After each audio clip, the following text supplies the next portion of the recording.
La question qui m'est le plus souvent posée par un époux qui vient me consulter pour un divorce, c'est comment se déroule la procédure. Et c'est vrai que c'est un élément important puisque, en général, si l'on sait qu'il faut saisir le tribunal de grande instance et qu'un avocat est obligatoire, en pratique, on ne sait pas du tout comment cela se passe et bien entendu, c'est aussi source d'angoisse. Or, nous savons bien que la décision de divorcer, c'est d'abord une épreuve personnelle. Le divorce, c'est aussi difficile pour celui qui le subit que pour celui qui le demande. C'est la deuxième source de stress après un deuil.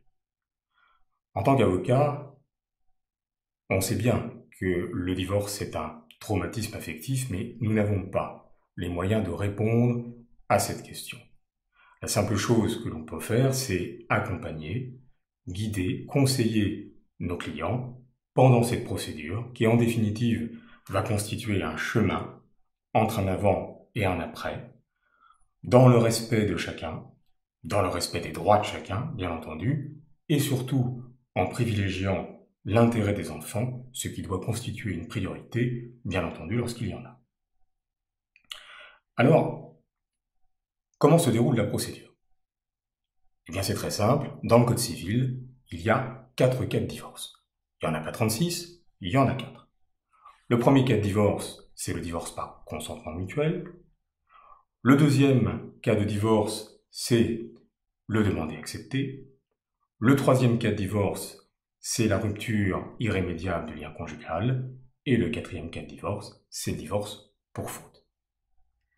Si l'on commence par le divorce par consentement mutuel, avant le 1er janvier 2017, c'était le divorce dans lequel les époux étaient d'accord sur le principe du divorce et en général sur les modalités. Ils allaient voir un avocat, celui-ci était chargé de rédiger la convention de divorce qui allait constituer le jugement. Le tout était soumis au juge aux affaires familiales et c'est ce juge qui prononçait le divorce après avoir entendu en audience les époux.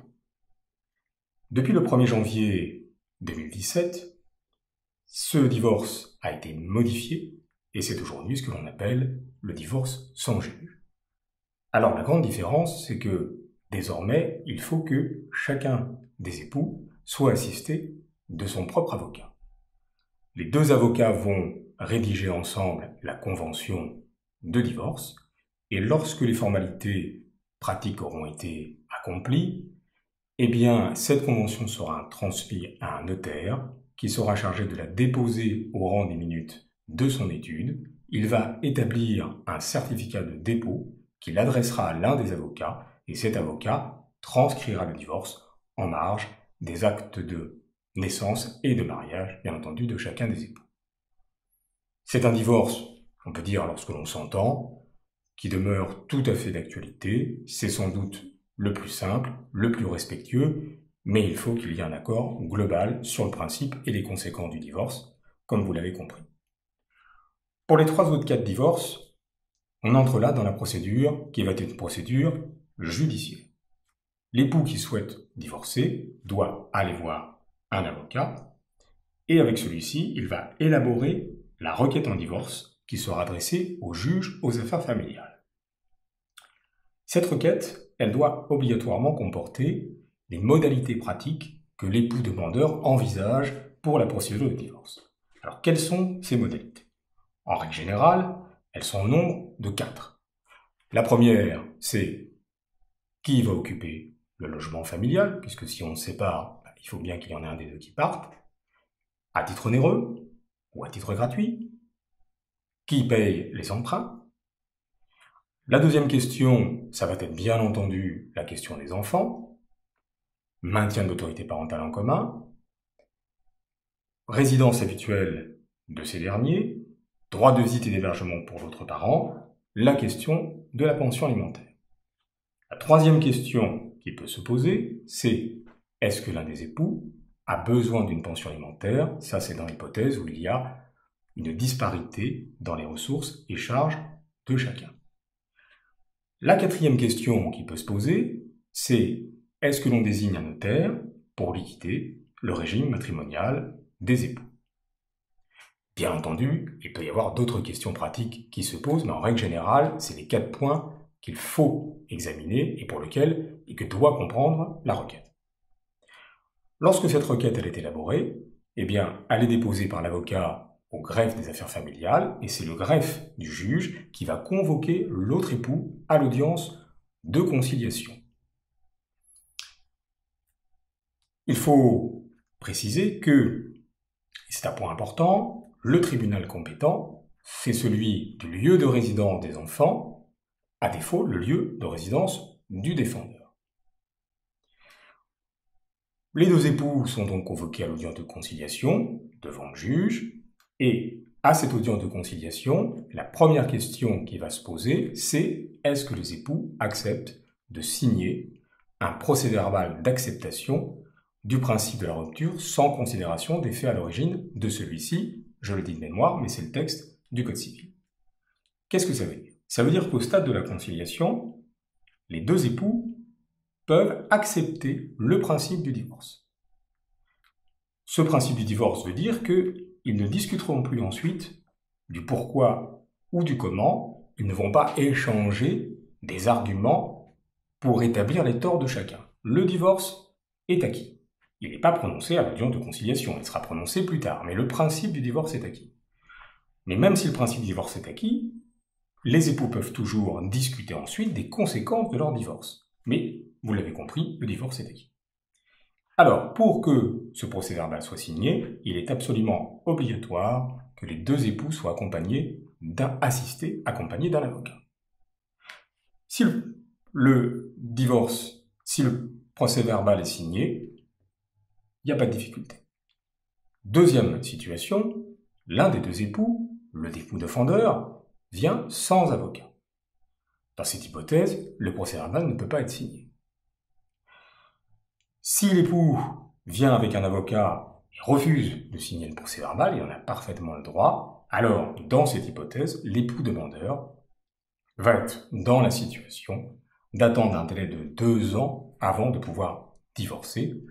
C'est la rupture du lien conjugal. Bien entendu, pendant ce laps de temps, il sera toujours possible de trouver un accord avec l'autre époux ou entre époux et entre avocats pour que le divorce soit accéléré. Une fois que cette question du procès-verbal, une fois que le juge a entendu les avocats et les époux, en règle générale, il met sa décision en délibéré 8 jours plus tard, c'est-à-dire qu'il rend son ordonnance de non-conciliation 8 jours plus tard.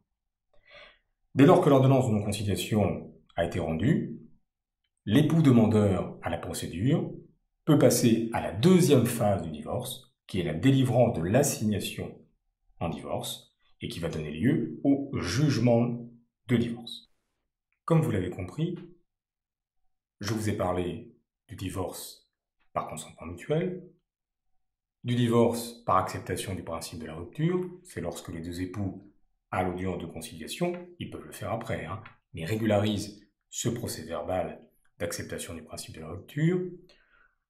Je vous ai parlé de l'altération définitive du lien conjugal, c'est lorsque, si on n'a pas régularisé de procès-verbal, eh bien, l'époux demandeur pourra obtenir automatiquement le divorce. Il faudra quand même assigner, mais au bout de 2 ans de séparation, je ne vous ai pas encore parlé du divorce pour faute.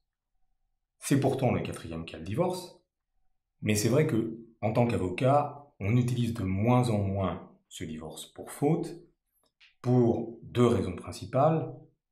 La première, qui est quand même très importante, c'est qu'on essaie aujourd'hui de pacifier cette procédure de divorce, et ce n'était pas le cas lorsque, pendant des mois, parfois des années, on se reprochait des torts réciproques, ce qui empêchait, bien entendu, de reconstruire une certaine harmonie, notamment à l'égard des enfants, lorsque le divorce était prononcé. La deuxième cause, c'est qu'il y a aujourd'hui, depuis la loi de 2004, une déconnexion entre le prononcé du divorce et ses conséquences financières. Ce qui fait que, aujourd'hui, divorcer pour faute ne rapporte pas forcément plus que dans les autres cas de divorce. Alors, j'ai essayé d'être clair dans ces brèves explications pour que vous compreniez un petit peu plus ce qu'est la procédure de divorce. Mais il faut quand même que vous sachiez que, en matière de droit et de justice, tout est compliqué et tout peut rapidement devenir très compliqué. En plus, chaque situation, bien entendu, est particulière. Et c'est la raison pour laquelle l'avocat est absolument indispensable.